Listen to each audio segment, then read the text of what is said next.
हरे कृष्ण कृष्ण कृष्ण हरे हरे, हरे राम राम राम हरे हरे। हरे कृष्ण कृष्ण कृष्ण हरे हरे, हरे राम राम राम हरे हरे। हरे कृष्ण कृष्ण कृष्ण हरे हरे, हरे राम राम राम हरे हरे। భగవద్ భక్తులారా, కృష్ణ ప్రేమికులారా, భగవద్గీత అవగాహన మహాయజ్ఞంలో విశుద్ధమైన భక్తితో శ్రీకృష్ణుని యందు దివ్యమైనటువంటి ఆ యొక్క భక్తి శ్రద్ధలతో శ్రీ మహావిష్ణువు యొక్క దివ్య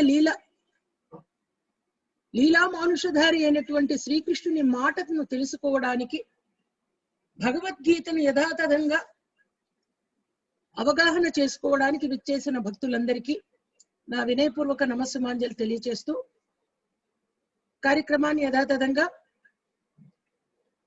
గురుస్తుతి, కృష్ణస్తుతి, రాధాస్తుతి, పంచతత్వ మహామంత్ర పఠనం, వైష్ణవ స్తుతితో పాటు ఓం నమో భగవతే వాసుదేవాయ మంత్ర పఠనం జరుగుతుంది దృశ్య మాతాజీ గారిచే. తదనంతరం ఈ భగవద్గీతను అవగాహన చేసుకునే ముందు ఈ 18 అనేటువంటి ఆ అంశానికి సంబంధించి, అష్టాదశ అంశానికి సంబంధించి విశేషాన్ని చెప్పడానికి ఒక సీనియర్ పార్టిసిపెంట్ కృష్ణరాజు గారు వస్తారు కాబట్టి వారితో కూడా మనం ముచ్చటించడం జరుగుతుంది. హరే కృష్ణ. దాంతో పాటు ఒక 2 వీడియోస్ కూడా మీ అందరికీ షేర్ చేయడం జరుగుతుంది. ఓం అజ్ఞానతిమిరాంధస్య జ్ఞానాంజనశలాకయ చక్షురున్మీలితం యేన తస్మై శ్రీ గురవే నమః. శ్రీ చైతన్య మనోభీష్టం స్థాపితం యేన భూతలే స్వయం రూప కదా మహ్యం దదాంతే స్వపదాంతికం. అజ్ఞాన గాఢాంధకారంలో ఉన్నటువంటి మనందరికీ జ్ఞానం అనేటువంటి దీపంతో చీకట్లను పారద్రోలేటువంటి జ్ఞాన జ్యోతులు వెలిగించేటువంటి ఆధ్యాత్మిక గురువులందరికీ మన గౌరవపూర్వక ప్రణామములు తెలియజేసుకుంటూ, శ్రీకృష్ణ చైతన్య ప్రభు నిత్యానంద శ్రీ అద్వైత గదాధర శ్రీవాసాది గౌరభక్త బృంద. శ్రీకృష్ణ చైతన్య మహాప్రభువునకు, నిత్యానంద ప్రభువునకు, శ్రీ అద్వైత గదాధర శ్రీవాసాది అన్య భక్త బృందమునకు నా గౌరవపూర్వక ప్రణామములు తెలియజేసుకుంటూ, హే కృష్ణ కరుణా సింధు దీన బంధో జగత్పతే గోపేశ గోపికాకాంత రాధాకాంత నమోస్తుతే. ప్రియమైన కృష్ణ, నీవు కరుణాసాగరుడవు, దీనబంధుడవు, జగత్పతివి, గోపికలకు స్వామివి, రాధారాణికి ప్రియుడవు. నీకు నా గౌరవపూర్వకమైనటువంటి ప్రణామములు తెలియజేస్తున్నాను తండ్రి. తప్త కాంచన గౌరాంగి రాధే బృందావనేశ్వరి వృషభానుసుతే దేవి ప్రణమామి హరిప్రియే. బంగారము వంటి మేని ఛాయతో బృందావనానికి రాణి అయినట్టి శ్రీకృష్ణుని ప్రేయసి హరిప్రియ తల్లి, నీకు నా గౌరవపూర్వక ప్రణామములు తల్లి. వాంఛా కల్పతరుభ్యశ్చ కృపా సింధుభ్య ఏవ చ పతితానాం పావనేభ్యో వైష్ణవేభ్యో నమో నమః. కల్ప తరువుల వలె సర్వజనుల కోరికలు తీరుస్తూ దీనుల ఎడ దయాళువులే ఉన్నట్టి వైష్ణవులు కృష్ణ భక్తులకు నా గౌరవపూర్వక ప్రణామములు తెలియజేసుకుంటూ, శ్రీకృష్ణ కమలానాథో వాసుదేవ సనాతన వసుదేవాత్మజ పుణ్యో లీలా మానుష విగ్రహ వసుదేవసుతం దేవం కంస చాణూరమర్దనం దేవకీ పరమానందం కృష్ణం వందే జగద్గురు. భగవంతుని మాట భగవద్గీత. అటువంటి భగవద్గీతను సకల శాస్త్రమయి వేద విజ్ఞాన సారమంతా నిమిడీకృతమై ఉంది కాబట్టి ఈ భగవద్గీతను అవగాహన చేసుకోవడానికి విచ్చేసిన భక్తులందరికీ మరొక్క మారు వినయపూర్వక నమస్సుమాంజలి తెలియచేస్తూ, దృశ్య మాతాజీ ఓం నమో భగవతే వాసుదేవాయ మహామంత్ర పఠనం ప్రారంభించమ్మా. హరే కృష్ణ మాతాజీ. హరే కృష్ణ మాతాజీ, ధన్యవాదాలు. 18 రోజులుగా ఇది 3rd సెషన్ మీరు పార్టిసిపేట్ చేస్తోంది. ధన్యవాదాలు తల్లి. ధన్యవాదాలు మాతాజీ. హరే కృష్ణ. హరే కృష్ణ మాతాజీ. ఓకే మాత. ఓం నమో భగవతే వాసుదేవాయ. ఓం నమో భగవతే వాసుదేవాయ. ఓం నమో భగవతే వాసుదేవాయ. ఓం నమో భగవతే వాసుదేవాయ. ఓం నమో భగవతే వాసుదేవాయ. ఓం నమో భగవతే వాసుదేవాయ. ఓం నమో భగవతే వాసుదేవాయ. ఓం నమో భగవతే వాసుదేవాయ. ఓం నమో భగవతే వాసుదేవాయ. ఓం నమో భగవతే వాసుదేవాయ. ఓం నమో భగవతే వాసుదేవాయ. ఓం నమో భగవతే వాసుదేవాయ.